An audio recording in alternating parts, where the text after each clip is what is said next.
Alright everyone, welcome back to another Star Wars Galaxy of Heroes video with Fat Phil, and today we're going to be talking about progression systems and are we getting a new one? With this delay to the raid, I've got my tinfoil hat on, gotta own up to the Agnard's Conspiracy Theorist Award from the Gungis, right? I got my tinfoil hat and I was thinking are they delaying this raid? They said bandwidth issues, a lot of us think it's because of marquees, but I get this feeling that there's something big coming to Swago, and maybe I'm reading into things too much, fully admit that, but I do think it could be time that we get a new progression system, a new way that we can move through the game, because ever since we, got, say, Relic 9, right? Ever since we got Relic 9, that's the last major progression change we've had. So, I think it's time for something new. So let me know your guys' thoughts down below. Let's give a shout to our channel members, as always, for their continued support. If you're ever interested, that link is down below, along with a link to Discord. Go check it out. Thank you guys again for keeping the faith, for believing in me, putting up with all the ridiculous stuff that goes on this channel. I really appreciate all of you. You make my job as a content creator fun. You guys really do, through your interactions. I love it. So thank you guys again. Let's get in here. Let's talk about Swago and the potential conspiracies for new progression systems.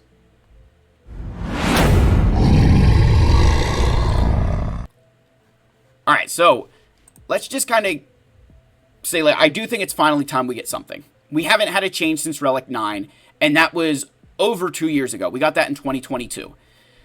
And this is just kind of, the way I've kind of put these together is just kind of following the signs through the game, right? That we've had a lot of these changes where Relic 9, all of a sudden it went from, hey, 1 to 2 to, now we need 3 for a character.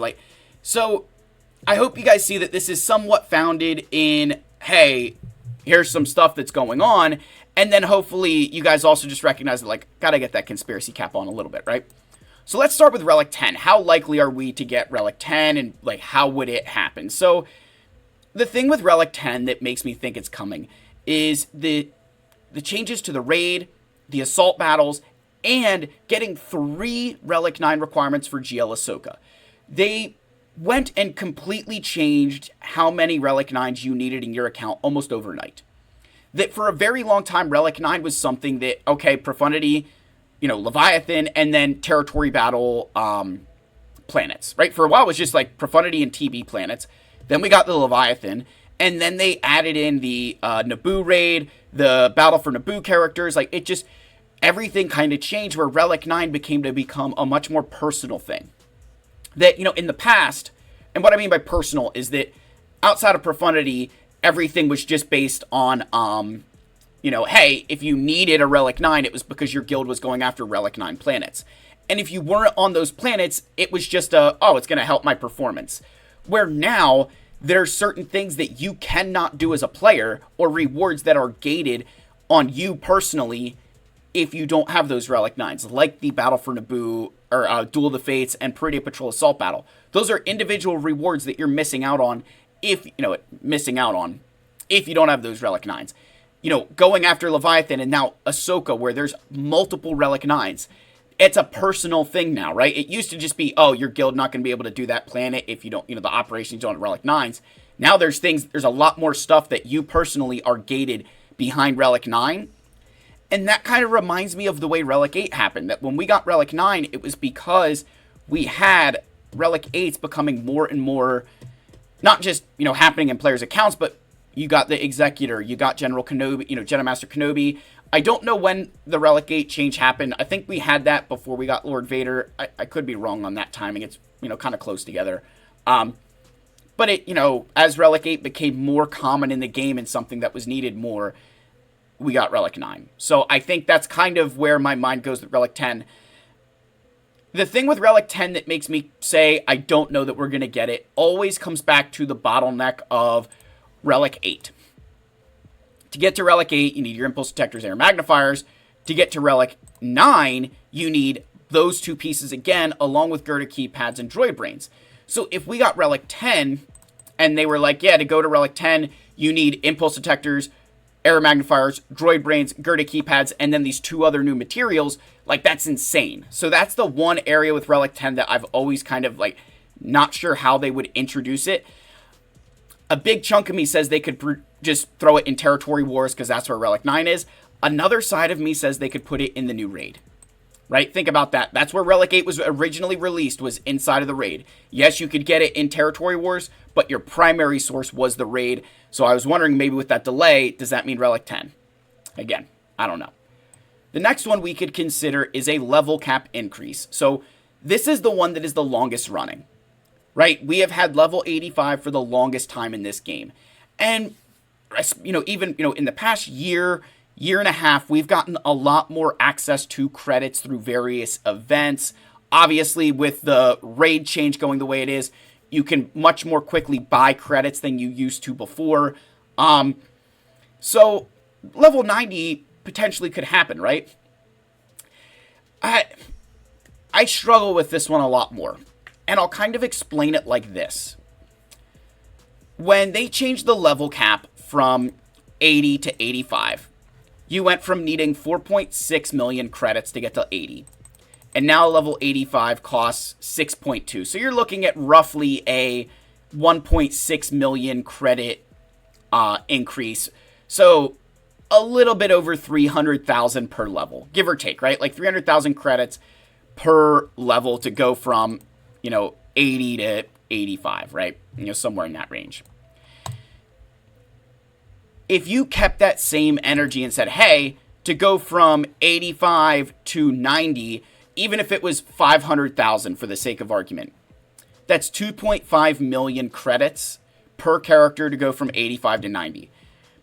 I'm probably on the lower end of credit stash for a player of my GP, and I've got 250 million, which means I could do 100 characters 85 to 90 if it was 500,000 per level again.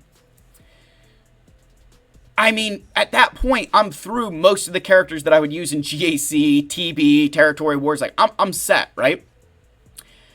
Now, that would leave me with nothing, but you guys get the idea there. That I could do the vast majority of the characters that I use on a regular basis, and I wouldn't be sweating. So, that means that you would have to make that... And there's a guy in my guild who has 1 billion, right? Like, and there's people with that number and more. To a certain extent, you'd have to make the level cap increase cost so much that the endgame players like myself and others can't just immediately get there and we're fine. But the flip side of that is all of you who aren't in that area, who are still stuck with, okay, I've got to get to 85, and that's a struggle. Now you got to get to 90? I mean, it just throws a complete wrench in the game. I think, unfortunately, it's been too long for them that going to level 90 would almost be a bridge too far. And you've also got to think about the impact that this would have on ships. Do you increase the ship cap to 90 as well? Right? Because the ship cap is 85, which matches the characters. Are we increasing that to level 90, or are we keeping that where it is? Because that's a whole different kind of currency that I would argue is not nearly as accessible as characters. But also, you have all the characters that are pilots. So now, Darth Revan goes to level 90. Well, what does that mean for Leviathan? Or Executor and Profundity? Those are the kinds of problems that you need to think about. It's not just, the level 90 Leviathan, but what about a level 90 Darth Revan inside of the Leviathan? How does that change impact the fleet meta? And that's another side of it that you're like, yeah, that's a good question, Phil. I don't know. Because you got to think with Relic 10, with level cap increase, with all those things, if you're improving a character, you are also improving the ship. And so I think this one I don't have as much of a, feeling on, because I feel it's been so long, and the lengths they would have to go to make this happen and still have, have players at my level feel like this is new content would be too much to add. Again, one man's very humble opinion with his tinfoil cap on, right? But the last one, and this is the one that I think would be the most long-term efficient and arguably the most fun to pull off, would be Gear 14. And I know all of you just threw up and you're going to hate me for this, but just hear me out. When they went and changed to, hey, you're going to go from Gear 12 to Gear 13, and the progression went from these individual gear pieces to, oops, I guess I can't go to him, relic materials, right? It was a complete revert. They completely added a whole new way of progressing, because now you needed these various relic materials and signal data along with it in order to improve a character. And I think that has been one of the best changes they've made from a player perspective, because planning got a whole hell of a lot easier, right? Think about this with relic materials, right? With getting to gear 13 and adding relics. If I want to take my Jedi Master Kenobi to relic 8, these are the gear pieces I need, right? That's exactly what I need to take Kenobi to relic 8. Those are the exact same pieces that I need to take Sith Eternal to relic 8. Or that I would need to take, Darth Malgus to relic 8. There's no difference in the relic resources, signal data, anything. It's all the same. So it's very easy to progress your relics along, because let's say you're going to change your goal from, hey, I'm going to go from GL Ahsoka, that I'm going to go back and get Leia. You saved all that signal data, boom, right away. Into your account, done, dusted. But with gear, some of those have overlap. Let's say that I was going to invest in Jolee Bindo. So I built this piece, this one, here, and here, right? I have all this stuff for Jolee. Well, let's say that I wanted to switch gears to IG-11. All right, well, this one I'd have to build new, right? Because Jolee doesn't need this. Oh, he does need this piece. All right, we're good there. Overlap. Nope, he doesn't need this piece, so I have to build here. I'd need to build here. He's got this one, so we're good to go there. And then these pieces are always unique, so, okay, I've got to build this too. But that's kind of do you guys understand that logic, that with gear, sure, there was some overlap, but there was it was a lot harder to plan ahead and switch a project, because there was some overlap, but it wasn't always overlap. And I think with Gear 14, what would be really cool is that it's something that could impact everybody across the entire game. That Relic 10 only helps players who have a Relic 9 character, right? Like, if you have a Relic 9 character, they can get to Relic 10. But if you don't have Relic 9s, then Relic 10 does nothing for you, right? It doesn't help. But Gear 14 could go on a character regardless of their Relic level. It wouldn't matter if they're Relic 3, if they're Relic 5, Relic 7, right? Whatever Relic level they are, it wouldn't matter. You could still bring them to Gear 14. And that would add some variables to certain fights that you think about when you were equipping Gear 12 gear, or, the Gear 13 gear, sorry, Gear 13 gear, Gear 13. When you were equipping these things, I can remember distinctly, like, looking at a piece like this saying, yeah, I want to equip this to Jolee because he's going to get extra health.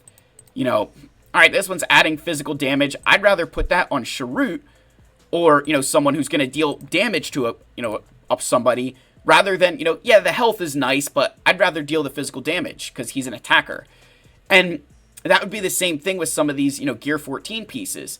If you have one that's going to add max protection to a character, hello, Jedi Master Luke wants that. You're going to add max health? All right, well, maybe I'm throwing Leia. Oh, you want physical damage? I'm going to put Kylo or, Lord Vader, or Lord Vader, or going to throw Rey in there.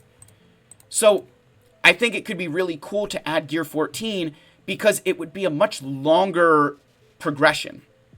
That it would add a lot more time for players into the game and would give them something to really shoot for and work for. Like, I don't know. You guys can tell me if I'm crazy. But I cannot tell you the last time that I was sitting and looking at a character and, like, individually farming the pieces I needed for them. Like, I would farm some of these pieces, but it wasn't like I was like, all right, I need, 200, I need 100 of these for Jolee. Like, I was just farming them because I knew I needed a bunch. I didn't know how many, but, I can just press upgrade and I'm done, right? It's been a long time since I've really had to do that, and I know I'm a, more unique player in that regard. But I think Gear 14 would add that for all of those guys in that later stage of the game who have all of those relics, right? And I'm going to go into my squad arena as I always do and show my, buddy Gugek here, right? So Gugek, like, he's got everybody except Bachelorette relics. So adding Gear 14 would allow him to feel like there's a lot more to do, because he's got everyone at least at Relic 7, except for the brand newest character who he'll have at Relics very soon. So now he's got a lot more to work for, right? It adds a whole new layer of progression, and you could add that to the raid, territory wars, territory battles, conquest. You could add it to so many different layers of the game, and it would still add a lot more time for us to play and work towards. So, again, those are the three ways that I think they could add progression. I don't know which one. I feel like Relic 10 is the most likely to happen, right? Because I think that is the one they could stomach the most. I think with level cap, it's too much of a early game player problem as it is a later game player problem. And I think with Gear 14, your biggest issue here would be the balance on you're almost, arguably starting from scratch, and how do you introduce this at a pace that people don't just feel that they're sitting there waiting around for a certain piece to show up somewhere. Where do you put this on nodes? How do you progress through? There's a lot of questions that you'd have to answer there, but I think this would be the one, if they could pull it off, would be the best. So let me know your thoughts down below. Like, subscribe, comment. I love you all. May the force be with you, and I'll see you in the next one. Cheers, my friends.